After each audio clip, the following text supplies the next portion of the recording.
দেখুন, একটি ভুল আপনাদের জীবনে ভীষণভাবে প্রভাব ফেলে থাকে, যা বিশেষত অর্থনৈতিক ক্ষেত্রে দ্রুত গতিতে প্রভাব ফেলে।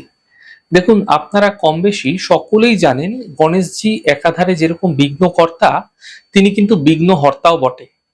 তার পিঠে থাকে সর্বদা দারিদ্রতার বাস, সামনে থাকে সৌভাগ্য এবং সমৃদ্ধি।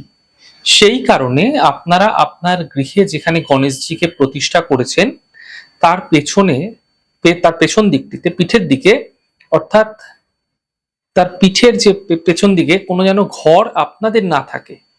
তাহলে জানবেন সেই ঘরে, সেই গৃহে সর্বদা কিন্তু আপনাদের ক্ষেত্রে দারিদ্রতা ধীরে ধীরে বৃদ্ধি পেতে থাকবে। আপনি দেখতে পাবেন অর্থনৈতিক ক্ষেত্র ক্রমশ খারাপ হচ্ছে, আর্থিক সমস্যা আপনার পিছু ছাড়তে চাইবে না।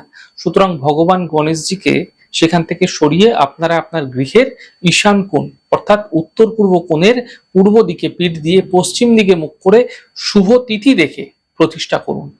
এতে আপনাদের গৃহে সুখ, সমৃদ্ধি, অর্থনৈতিক শ্রীবৃদ্ধি ধীরে ধীরে বৃদ্ধি পেতে দেখতে পাবেন।